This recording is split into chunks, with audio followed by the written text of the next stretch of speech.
अब पी के अंदर जो आई,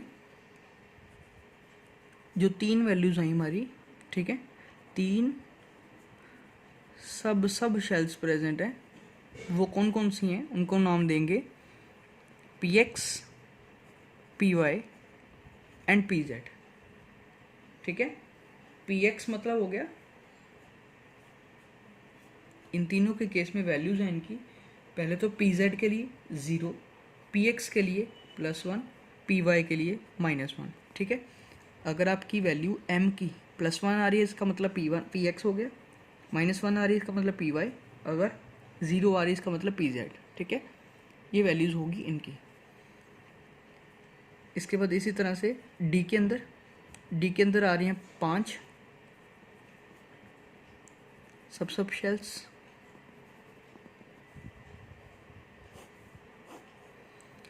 इसमें आ जाएंगी D X Y, D Y Z, D Z X, D X square minus Y square and D Z square. ठीक है, ये 5 आ गई। सबसे पहले तो ये जो डी जेड स्क्वेयर है इसके लिए 0, डी एक्स वाई के लिए +1, डी वाई जेड के लिए एक्स वाई के लिए -2, एक्स वाई के लिए -2, वाई जेड के लिए -1, जेड एक्स के लिए +1 और इसके लिए जो आएगा डी एक्स के प्लस वाई स्क्वेयर +2। ठीक है, इस तरह से -2, -1, +1, +2, 0। ठीक है, ये आ गया इनका ऑर्डर। इनको बोलते हैं हम डीजेनरेट ऑर्बिटल्स।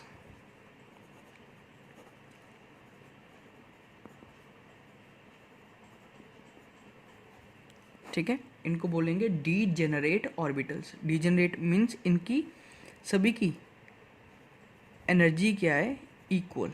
ठीक है, इन सभी में इक्वल एनर्जी है, तभी इसको बोला जा रहा है डी जनरेट ऑर्बिटल्स। ठीक है, having equal energy, equal shape, equal structure, सब कुछ इक्वल है। ठीक है, स्ट्रक्चर में थोड़ा बहुत डिफरेंस आएगा, शेप कह सकते हो आप, थोड़ी बहुत ही सेम है। लास्ट आ जाएगा हमारा 4th क्वांटम नंबर, जो कि है हमारा स्पिन क्वांटम नंबर।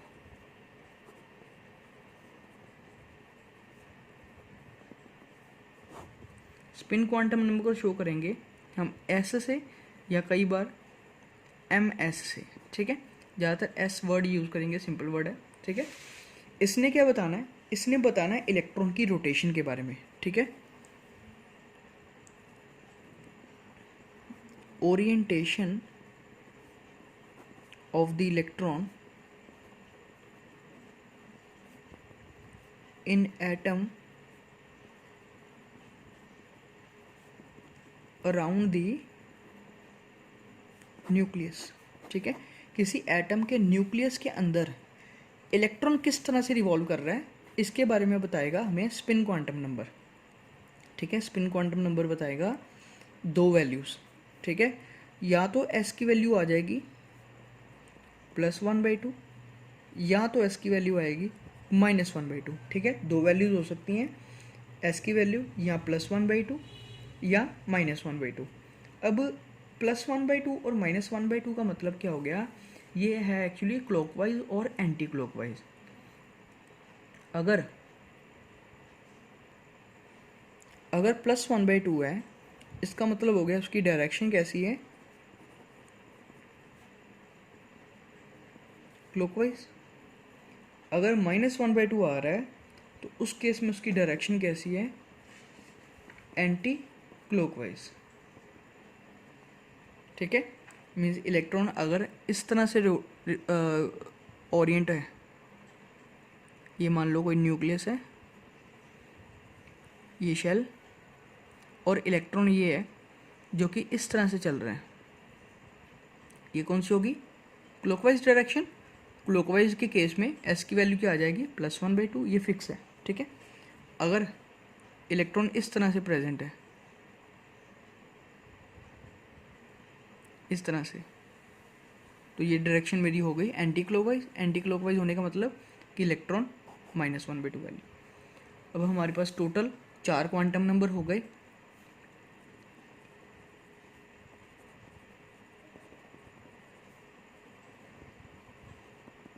कौन कौन से? सबसे पहले N, देन उसके बाद L, then M and last में S।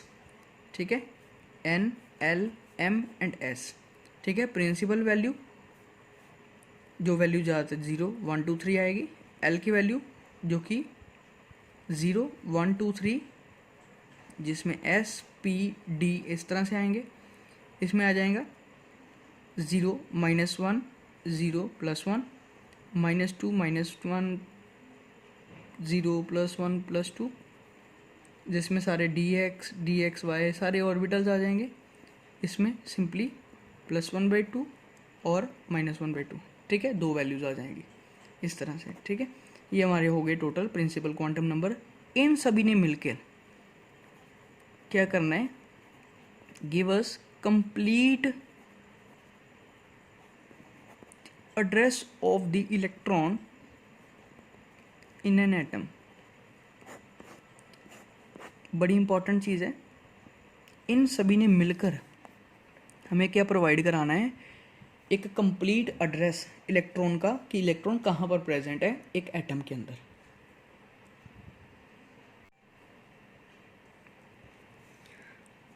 Angular momentum of electron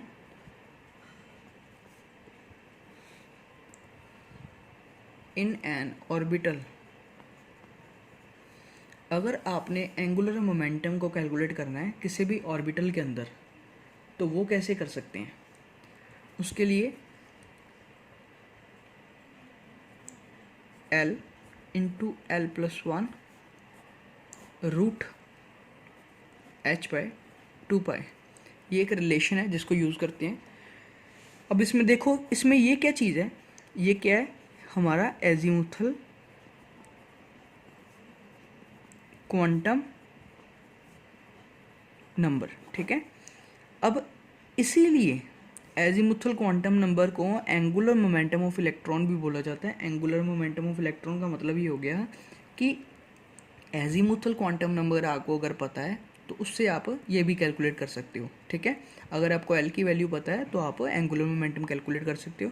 चाहे आप इसको ऐसे भी लिख सकते हो, L × L+1 रूट, इसको h/2π को h बार।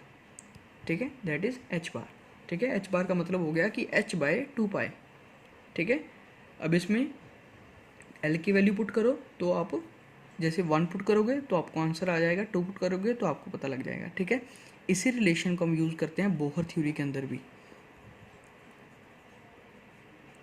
बोहर्स थ्योरी के अंदर जो हमने एंगुलर मोमेंटम क्वांटाइजेशन कंडीशन जो रखी थी, बनाई थी, जो स्टेट की थी हमने, उस कंडीशन में ये रिलेशन काफ़ी ज़्यादा यूज़फुल है। ठीक है, अगर आपको प्रूफ करना हो तो इसे कर सकते हो। नेक्स्ट आ जाएगा थर्ड क्वांटम नंबर, जो कि हमारा आ गया magnetic quantum number. Magnetic quantum number जिसको M से शो करेंगे। ठीक है, मैग्नेटिक क्वांटम नंबर क्या बताएगा? अब इसने बताना है हमें किसी एटम के अंदर कितनी सब शेल्स है। ठीक है, बेसिकली इसने हमें नंबर ऑफ लाइंस के बारे में बताना है, स्पेक्ट्रल लाइंस। ठीक है,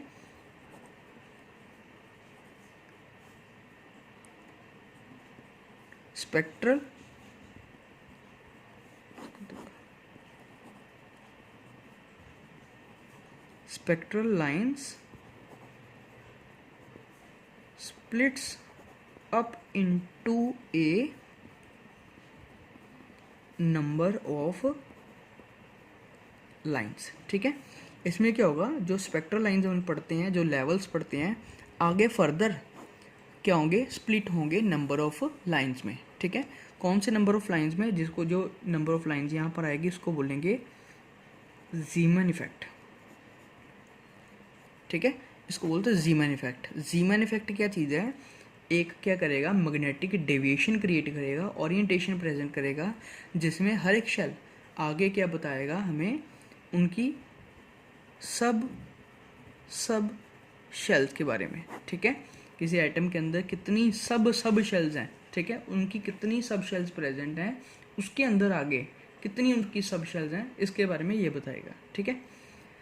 अब इसके लिए हम यूज़ करते हैं जो रिलेशन, वो आ जाएगा -L2 + L, ठीक है।